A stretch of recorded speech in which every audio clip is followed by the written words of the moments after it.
Bonjour à toutes et à tous, je m'appelle Marie-Laure, je suis travailleuse au sein de la blanchisserie du CHU de Bordeaux, militante à la CGT blanchisserie du CHU de Bordeaux et militante à Révolution Permanente.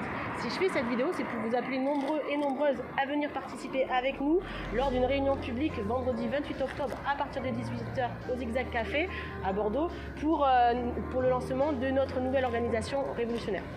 Nous sommes avec Révolution Permanente au terme du processus de fondation de notre nouvelle organisation révolutionnaire. Un processus entamé suite à notre exclusion du NPA et qui a pris forme avec la campagne pour la participation d'Anas Kazib à l'élection présidentielle. Cette campagne nous a démontré l'écho des perspectives révolutionnaires dans la jeunesse, la classe ouvrière, les secteurs les plus opprimés et précaires de notre classe, et y compris auprès des mouvements antiracistes, féministes et écologistes. Des perspectives qui sont aujourd'hui vitales et qui doivent s'incarner dans une organisation à la hauteur de l'urgence pour en finir avec le capitalisme. Une organisation ancrée dans la classe ouvrière et la jeunesse qui porte ouvertement une stratégie révolutionnaire et intégrant le combat contre les diverses oppressions. En effet, nous vivons des temps de plus en plus convulsifs. Une période où les guerres et les crises sont à l'ordre du jour et où l'ordre mondial néolibéral s'effrite de plus en plus. Preuve de cela, la guerre en Ukraine qui a fait ressortir la crise structurelle du capitalisme, pas seulement au niveau européen, mais aussi à un niveau mondial. Cette situation menace d'engendrer un appauvrissement généralisé de la population et une augmentation significative de la misère. Les femmes sont les plus impactées par les conséquences de ces crises, ne faisant que renforcer les oppressions patriarcales.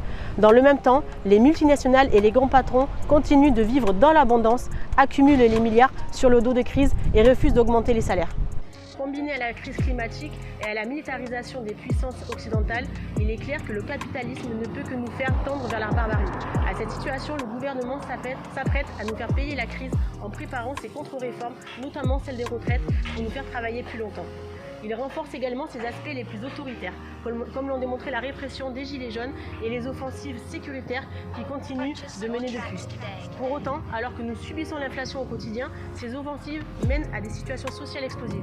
C'est le cas au Chili, où 30 centimes d'augmentation ont fait déborder le vase de 30 années de néolibéralisme post-pinochetiste, ou plus récemment en Iran avec le meurtre de Mahsa Amini qui a provoqué la remise en cause du gouvernement réactionnaire des ayatollahs. Au Royaume-Uni, une vague de grève de nombreux secteurs du monde du travail a traversé le pays pour les salaires, avec l'été du mécontentement. En France, la grève des raffineurs a ouvert aussi une brèche pour une mobilisation d'ensemble pour les salaires, avec au cœur la grève reconductible. Ainsi, si nous entrons dans une nouvelle phase de lutte des classes, nous devons tirer les leçons de celle entamée en 2016 et dont seule la crise sanitaire a mis un coup d'arrêt. Plus que jamais, nous devons chercher à unifier notre plan social autour d'un plan de bataille commun et coordonné à partir de l'auto-organisation des travailleurs afin que les luttes nous appartiennent. Bien plus, nous devons nous doter d'un programme qui permette de nous saisir d'un projet politique afin de dépasser le stade de révolte, en finir avec la société capitaliste et ouvrir la voie à une nouvelle société communiste débarrassée de toute forme d'exploitation et d'oppression. Pour cela, nous avons besoin d'une organisation révolutionnaire qui porte en fait ses perspectives et arrive à en convaincre les nouvelles générations ouvrières et militantes qui font leur âme dans les mobilisations que nous traversons. Un parti qui soit véritablement utile afin de rompre avec l'atomisation de notre classe et puisse convaincre de la nécessité de s'organiser collectivement.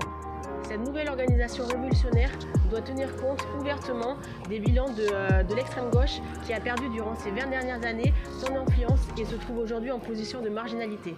Si le NPA semble être prêt à sacrifier son indépendance politique en soutenant ouvertement une alliance intégrant le PS, lutte ouvrière est marquée depuis des années par un militantisme routinier qui abandonne toute prise d'initiative dans la lutte de classe et coupe son organisation de toute une nouvelle génération militante se politisant sur les mouvements féministes, antiracistes et écologistes. Ainsi, nous souhaitons fonder une organisation d'extrême gauche à l'offensive qui ne cache pas son projet révolutionnaire et qui soit en capacité de s'entourer des acteurs et des actrices des principales luttes ouvrières, antiracistes, féministes, LGBT, écologistes ou étudiants de la dernière période. Une organisation avec comme centre de gravité l'auto-organisation des travailleurs et qui soit utile aux prochaines batailles de la lutte des classes, mais aussi qui soit profondément internationaliste et anti-impérialiste.